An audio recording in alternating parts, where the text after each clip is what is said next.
Pusat Kajian Representasi Sosial adalah sebuah pusat penelitian yang mengkaji fenomena sosial yang ada pada masyarakat Indonesia dengan memakai teori atau pendekatan representasi sosial. Pendekatan ini memungkinkan kita untuk mengenali apa yang disebut sebagai nalar sosial. Nalar sosial adalah sebuah pengetahuan yang bertumbuh pada masyarakat, yang bersumber pada cara hidup setiap masyarakat, pada adat istiadatnya, pada nilai-nilai kebudayaan yang mereka anggap tentang suatu hal itu baik atau buruk, pada apa yang mereka idealkan, atau bahkan pada apa yang mereka tolak. Dan pengetahuan ini mengikat seluruh anggota masyarakat dan dijadikan sebagai acuan bersama. Representasi sosial memungkinkan kita kemudian untuk mengenali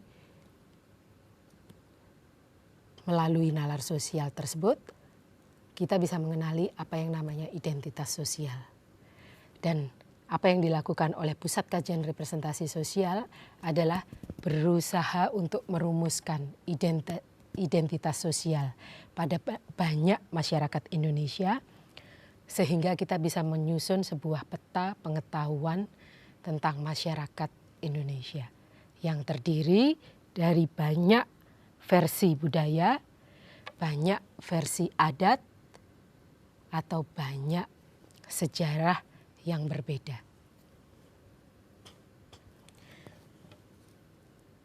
Penelitian memang bukan menjadi sebuah kegiatan yang diminati oleh banyak orang. Untuk masyarakat Indonesia, sayangnya penelitian yang selama ini dilakukan lebih banyak dilakukan oleh peneliti asing. Dan kita mengacu pada hasil penelitian yang dilakukan oleh peneliti asing. Padahal dalam pengertian representasi sosial ada sebuah elemen yang mempengaruhi cara berpikir seseorang yang disebut sebagai proses penjangkaran.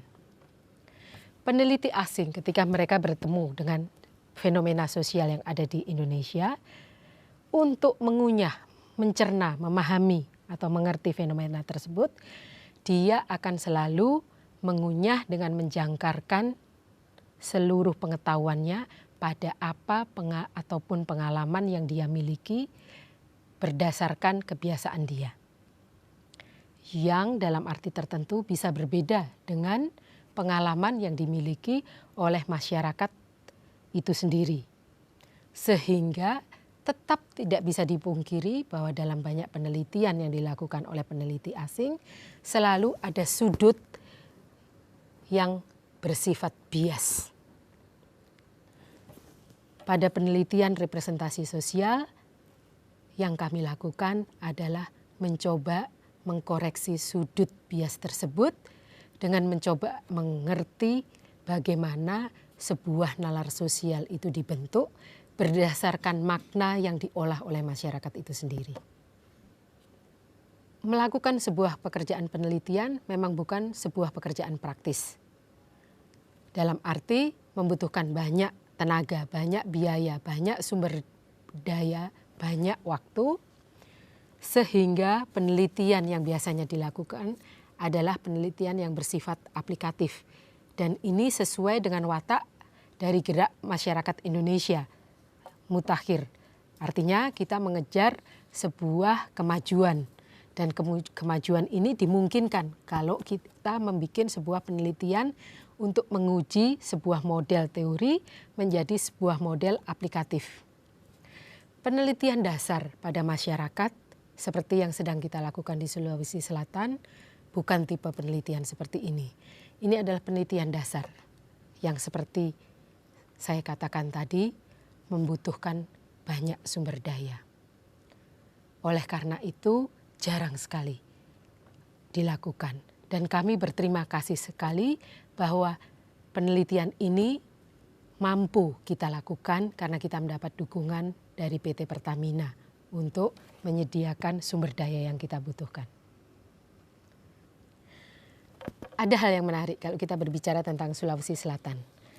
Karena penelitian pada masyarakat Indonesia, baik itu yang dilakukan oleh peneliti asing maupun peneliti kita sendiri, biasanya selalu terpusat di Jawa, Bali, atau Sumatera Barat, Aceh, Sumatera Utara, kemudian Kalimantan, Sulawesi Selatan dengan sendirinya. Tetapi konsentrasi terbesar dari penelitian sosial selalu dilakukan di Jawa. Mengapa? Kita tidak bisa memungkiri bahwa tradisi penelitian sosial yang berkembang pada awalnya diletakkan oleh Belanda ketika mereka menjajah seluruh suku bangsa yang ada di Kepulauan Nusantara ini. Dan Jawa mewakili sebuah entitas masyarakat yang secara terus-menerus menolak kekuasaan Belanda. Ketika Belanda akhirnya secara politik bisa menguasai Jawa, mereka memutuskan untuk mempelajari masyarakat Jawa sehingga proses penjajahan itu menjadi lebih efisien. Tradisi ini kita lanjutkan dan Jawa itu sendiri memang sebuah entitas kultural yang kaya. Ada peradaban panjang, ada kebudayaan yang solid, ada struktur yang sangat masif pada masyarakatnya dan mereka memiliki huruf. Hal yang sama sekarang kalau kita melihat di Sulawesi Selatan, yang menarik untuk masyarakat ini diteliti adalah kenyataan bahwa mereka di samping memiliki huruf, mereka memiliki sebuah tradisi untuk mengingat nenek moyangnya. Dan nenek moyang ini berkaitan dengan proses dibentuknya dunia di mana manusia hidup. Masyarakat Sulawesi Selatan percaya bahwa mereka hidup di dalam 3 dunia. Dunia atas, dunia tengah, dan dunia bawah. Dunia atas berkaitan dengan kehidupan para dewata. Dunia tengah adalah tempat di mana manusia, hewan, tumbuh-tumbuhan hidup, dan dunia bawah adalah tempat di mana seluruh elemen yang berkaitan dengan air hidup. Pada dunia bawah pun hidup para dewata. Awal mitologi ini bercerita tentang bagaimana dunia tengah yang pada awalnya adalah dunia yang kosong, kemudian mereka meminta kepada penguasa langit untuk mengisi kehidupan pada dunia tengah. Patotoke, si penguasa langit tertinggi, meminta saran kepada istrinya. Sampai akhirnya mereka sepakat untuk menciptakan kehidupan di dunia tengah. Dan dikirimkanlah Batara Guru, manusia pertama untuk memulai hidup sebagai manusia di dunia tengah. Apa yang penting dari pengertian pembentukan dunia seperti ini? Bahwa dunia yang 3 tersebut tidak bersifat hierarkis. Karena pada awalnya bahkan ketika Batara Guru memulai kehidupannya sebagai manusia di dunia tengah, dia berjalan, dia bisa berpindah ke dunia atas atau ke dunia bawah. Jadi tidak ada pengertian hierarkis yang mengatakan dunia atas lebih tinggi daripada dunia tengah atau dunia tengah lebih tinggi dari dunia bawah. Itu adalah yang pertama. Yang kedua, Patotoke adalah penguasa yang memiliki kekuasaan hampir mutlak untuk menentukan apapun yang dia mau. Tetapi untuk mengirim manusia pertama ke dunia tengah yang menjadi cikal bakal kehidupan manusia, dia meminta saran dari istrinya. Artinya bukan hanya dunia yang tidak hierarkis, tetapi hubungan laki-laki dan perempuan pun tidak hierarkis. Dan kita membuktikan pada penelitian ini bahwa hubungan kolaborasi antara perempuan dan laki-laki pada dunia nyata bersifat sangat intensif. Ketiga dunia seperti ini kemudian diterjemahkan di dalam wujud nyata, yaitu ruang arsitektur yang kita bisa lihat di dalam rumah panggung Bugis. Sama seperti pembagian tiga dunia tersebut, rumah panggung Bugis juga bercerita tentang hal yang sama. Kita bisa melihat pembagian ruangnya, langit-langit rumah, dia dianggap mewakili dunia atas, oleh karenanya dia dipakai sebagai tempat untuk menyimpan seluruh pusaka atau elemen sakral lainnya yang dianggap memungkinkan manusia berhubungan dengan dunia langit. Ruang tengah adalah ruang di mana manusia hidup, bisa dapur, ruang tamu, ruang makan, ruang keluarga, teras adalah tempat di mana seluruh anggota keluarga bergerak dan hidup bersama-sama. Sementara ruang bawah atau dunia, dia mewakili dunia bawah, di sanalah biasanya hewan peliharaan ditambatkan.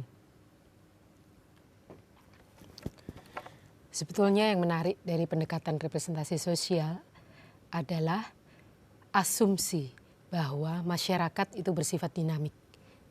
Jadi dia bukan entitas yang bersifat atomik, tidak mau menerima elemen apapun dari luar. Nah, karena dia dinamik, dengan sendirinya dia selalu terbuka. Dia bertemu dengan banyak elemen-elemen lain dari luar. Untuk masyarakat Sulawesi Selatan, elemen tersebut bisa elemen agama. Dalam hal ini bisa agama Islam atau agama Kristen atau agama lainnya. Bisa juga elemen yang berkaitan dengan kekuatan politik. Seperti ketika Indonesia atau seluruh wilayah di Nusantara ini dikuasai oleh kekuatan penjajah.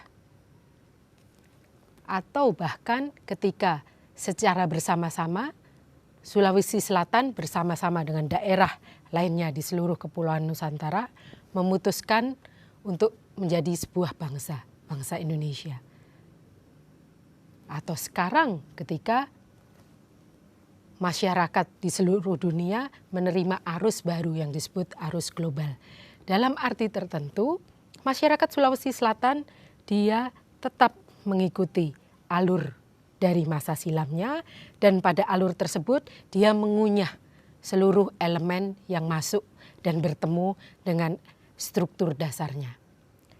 Nah, penelitian representasi sosial justru memungkinkan kita untuk mengenali ketika dia bertemu dengan sebuah elemen yang bukan berasal dari struktur dasarnya, bagaimana dia mencerna, bagaimana dia mengunyah, bagaimana dia menganalisa, bagaimana dia memahami untuk kemudian diwujudkan lagi menjadi sebuah fenomena baru.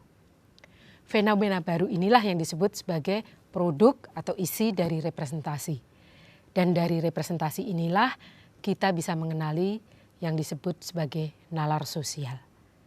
Sebuah platform yang menjadi dasar dari kajian representasi sosial yang dilakukan oleh Pusat Kajian Representasi Sosial. Yang menarik pada penelitian ini, walaupun tampaknya kita berada di sebuah dunia yang modern, di mana seluruh elemen dari masyarakat hidup modern itu ada, apa saja, mobil mutakhir, rumah modern, laptop, internet, telepon, gadget, apa saja. Tetapi cara mereka meletakkan seluruh objek modern itu di dalam struktur nalar mereka ternyata tidak mengalami sebuah pergeseran yang berarti. Mereka setia pada pengertian paling dasar sebagai manusia Bugis, yaitu mereka adalah keturunan dari Tomanurung. Mereka setia bahwa manusia ideal yang harus mereka wujudkan sebagai manusia Bugis adalah manusia yang selalu bercermin pada perilaku Saweri Gading. Untuk kita sebagai peneliti ada sebuah fenomena menarik. Karena sepanjang penelitian ini kami lakukan, kami bertemu dengan banyak narasumber. Tua, muda, laki-laki, perempuan, petani, guru, profesor. Dan ketika mereka menjawab atau bercerita tentang apa yang mereka lakukan sebagai orang Bugis dalam kehidupan sehari-harinya, seluruh pengertian sebagai orang Sulawesi Selatan itu mereka ambil dari repertoar linguistik, yaitu bahasa daerah mereka. Jadi dalam arti tertentu bahasa daerah menjadi elemen perekat yang menjaga kohesivitas kebudayaan Sulawesi Selatan. Sebetulnya penelitian yang kita lakukan pada masyarakat Sulawesi Selatan itu hanya mewakili satu titik dari peta besar yang ingin atau yang kita mimpikan untuk memiliki sebuah peta pengetahuan sosial yang berasal dari keragaman yang kaya pada masyarakat Indonesia. Sulawesi Selatan hanya mewakili satu titik awal karena mereka memiliki aksara. Tapi tidak berarti masyarakat lain tidak bisa dikaji dengan pendekatan ini. Yang lebih penting lagi sebetulnya dengan memulai sebuah langkah untuk melakukan penelitian yang bersifat dasar seperti ini, kita kemudian tahu bahwa masih banyak pekerjaan rumah yang harus kita lakukan dalam penelitian sosial di negeri ini. Dan penelitian seperti ini memungkinkan kita belajar menjadi diri kita sendiri, menjadi orang Indonesia, tanpa harus meninggalkan identitas yang paling dasar kita, entah itu sebagai orang Sulawesi Selatan, entah itu sebagai orang Sumatera Utara, Batak, atau orang Padang, orang Jawa, orang Bali, orang Papua. Dan dalam arti tertentu, penelitian ini memungkinkan kita menerima keanekaragaman kultural dari sebuah bangsa, yaitu bangsa Indonesia.